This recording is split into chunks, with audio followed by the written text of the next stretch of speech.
মাঝে মাঝেই একটি ফিল্মি ডায়লগ আমরা দেই, মারবো এখানে, লাশ পড়বে শ্মশানে।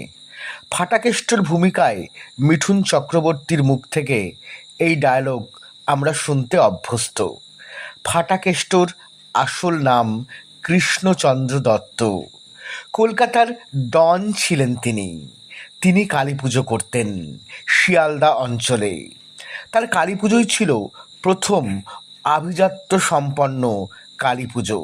শোনা যায় কুমোরটুলি থেকে ফাটাকেস্টর প্রতিমা না বেরোলে আর কোনো প্রতিমা বেরোতে পারত না।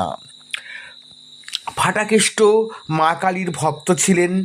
তিনি সাড়ম্বরে কালী পুজো করতেন। তার কালী পুজোতে বসত চাঁদের হাট। কে নেই, কে আসেনি তার পুজোয়?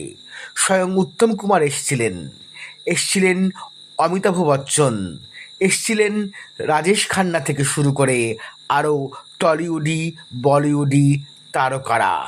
আজও সমারোহের সঙ্গে ফাটাকেস্টর কালী পুজো উদযাপিত হয়।